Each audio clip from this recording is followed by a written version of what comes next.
Right, hello, so I'm going to talk you through some real simple basics for using Photoshop. What I've done earlier is just do a really simple edit inspired by a couple of artists and some of the work that we've been doing with the year 10s and 11s so far this year. Obviously this video can be for any student who's interested in learning about some basic Photoshop skills. I'm just showing you one way, but there are other ways to do things, so please feel free to do them in a way that you know, but this is just real basics which can teach you how to do something quite simple yet quite effective.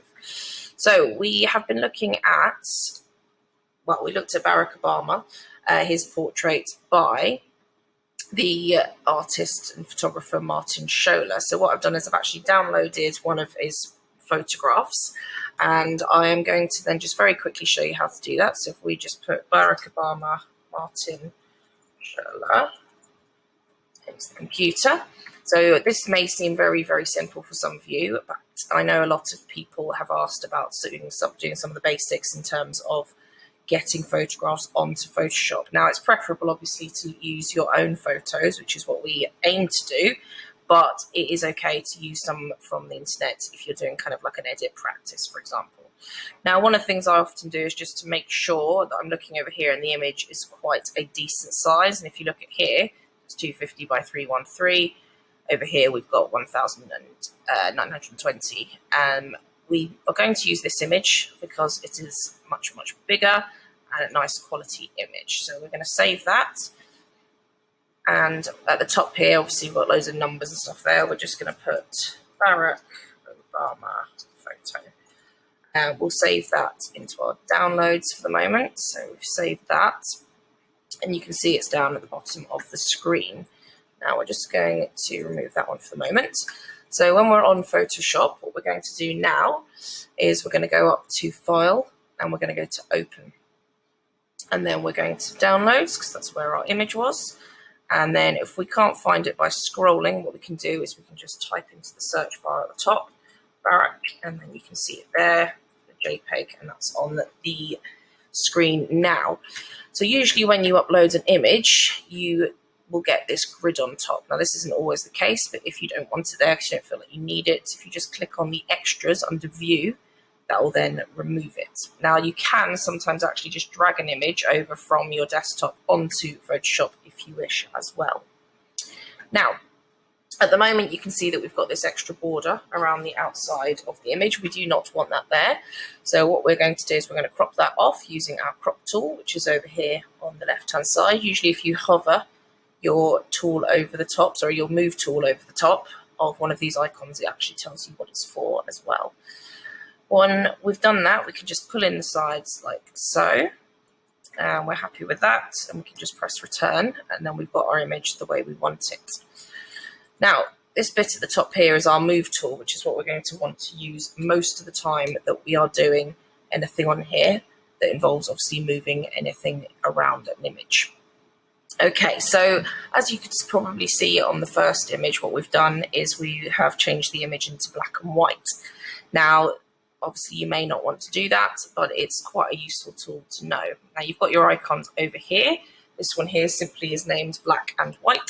So all you need to do first of all is just to click on that. Now you can play around with that further, but we're just going to keep it nice and simple for this first video. So it's quite a nice image, good contrast, nice black and white in there, good background. But if you wanted to, you might decide that you wanted to change your brightness or contrast of the image. Brightness obviously making it brighter, and then the contrast making a higher contrast, a higher difference really between those dark and light areas. So if you did want to do that, you can obviously make it a much darker image or a much lighter, but that obviously depends on what it is that you are aiming for. So if I want the contrast to be higher or lower, I can move that as well. So let's go for about here. It's quite nice. And then I can click away from that. Now you can see over on the right hand side here, we have some layers building up, because this is because we've done different things to our photograph. So at the moment, what we have is we have our brightness and contrast layer, but we also have our black and white layer. Then we've got our background layer. So what I would like you to do for this bit is, if you're happy with it, what I then would do is click on my layer at the top and then go to flatten image. This basically makes it so that the image is all as one, and it removes the layers. You can go back and do that again. So if you just go to edit and step backwards, you get your layers back. But for the time being, we do not need those layers. So the next thing we did was we looked at inverting the image. So what we're going to do is part of the image will be opposite to what the other half is. So wherever it's black, it'll be white, and wherever it's white, it will be black. So this is inspired by an artist called Barbara Kruger. It's someone we've looked at with the GCSE photography students.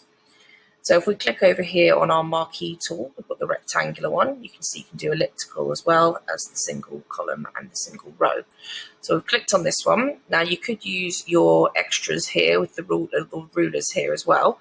But we're just going to do it by eye. So we're going roughly halfway down the image. So we've selected it. So whatever we do now will only happen to this one side of the picture.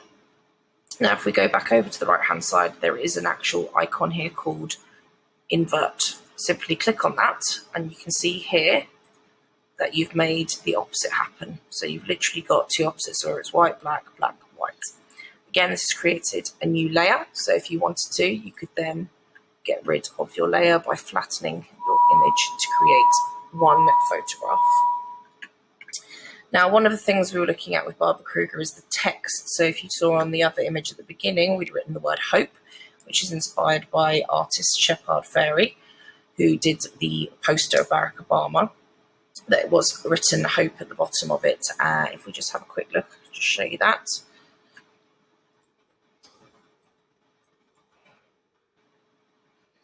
Okay, so this is obviously a screen print, but you can see here that we've got the word hope at the bottom.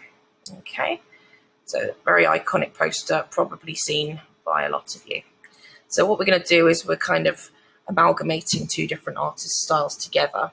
Now, if you press on the T button, that's for text. Now, one of the things you can do is just add text directly onto the actual image itself.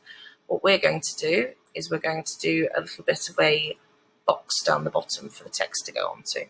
So the first thing we're going to do is we're going to click on this. So we've got our rectangle tool. And then we've got it red here, but at the moment it says fill and stroke. So at the moment we actually want it to all be red. So we're going to click on red so the whole thing will become a red box. So we select where we'd like to put it. That goes across like that. And you can see there that the whole image is now, the whole section is red. So what I would like to then do, I'm going to go and flatten the image again, is I'm going to click on my text box, and then I'm going to click here.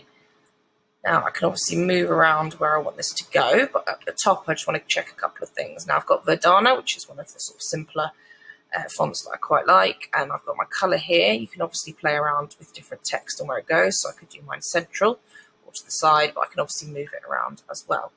So I'm going to write my word hope in here, and then obviously I can then move it so that it's more central to the box, but obviously there are multiple ways of doing that. So very, very simple image. If we just do another layer, flatten there, you can see that's just one picture that's inspired by the Hope poster by Shepard Fairey, as well as Barbara Kruger. Look here, you can see some of the examples, and that's the piece that I was focusing on there. Your body is a battleground one. You can see one side's inverted, one is not.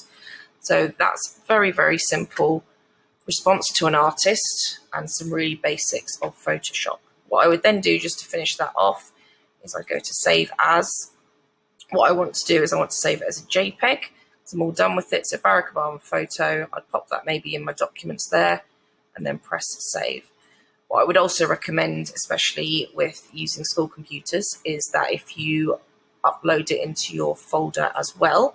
So if you go on to Google Drive, click on your photography folder, and then what you can do is you can actually file upload the image into there, so you keep all of the stuff together as one, and that way, there's it there, you're keeping it all together and it's safe and it can be accessed from anywhere, home or in school. And we've got our image there. Thank you very much. Hope you enjoyed that, and please do share any of your edits that you create with me. Thank you very much.